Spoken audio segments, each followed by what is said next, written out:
Çok mutluyuz. Şehitlerimize de Allah'tan rahmet. Çok sağ olun. Allah razı olsun. Bizim şehit analarıdır bizle. Biz bugün hanımla danıştım. Böyle informasiya verdim açık. Bugün bizim ulu önderimizin doğum günü. Onu qeyd etmək üçün Xan kəndinə səfər etdik və məqsədimiz ondan ibarətdir ki, Xan kəndinin azad olunması üçün şəhidlərimiz canından və qanından keçmiş və bizim cənab prezidentimiz İlham Əliyev, Ali Başkomandanımız siyasəti və yumruğu nəticəsində biz bu gözəlliyə qovuşduq. Və ulu öndərin ruhu qarşısında ona görə biz başlayırıq ki, o bizə İlham Əliyev cənabları kimi gözəl bir varis qoyub getmişdir.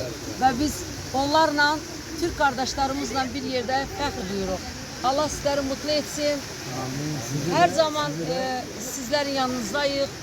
Sizlərlə bir olmaq bizim üçün gözəldir. Allah vatanı daim etsin. Gözəl. Amin. Gözəl. Millet Bir dövlət. bir devlet. Bəli. İki devlet bir millet. Bəli. Xalqımızı qorusun. Allah Türk dünyasını qorusun. Allah Türk Və dünyasını. bir haşiyədə çıxım. Mən çox sizi gözləyəcəm yazışmanızı. Bizim Turan Türk Dünyası İctimai Birliyimiz hal-hazırda doğru gedirik və Beynəlxalq İnformasiya Alyansının da üzvüyük. Alyansın üzvüyük.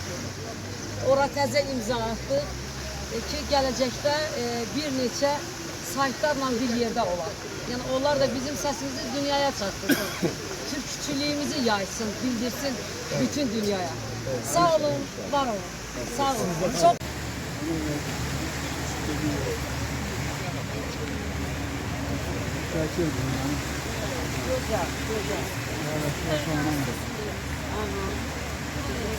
Çok güzel, güzel. Çok güzel, güzel.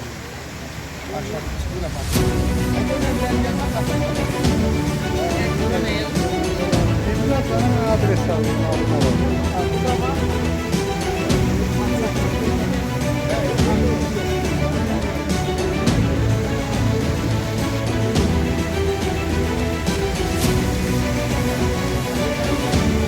İctimai Nəzarət Təşkilatı Şəhid Analar Günüdədir.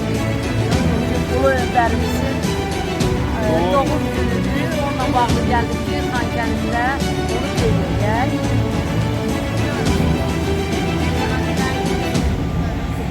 Təşəkkür edirəm.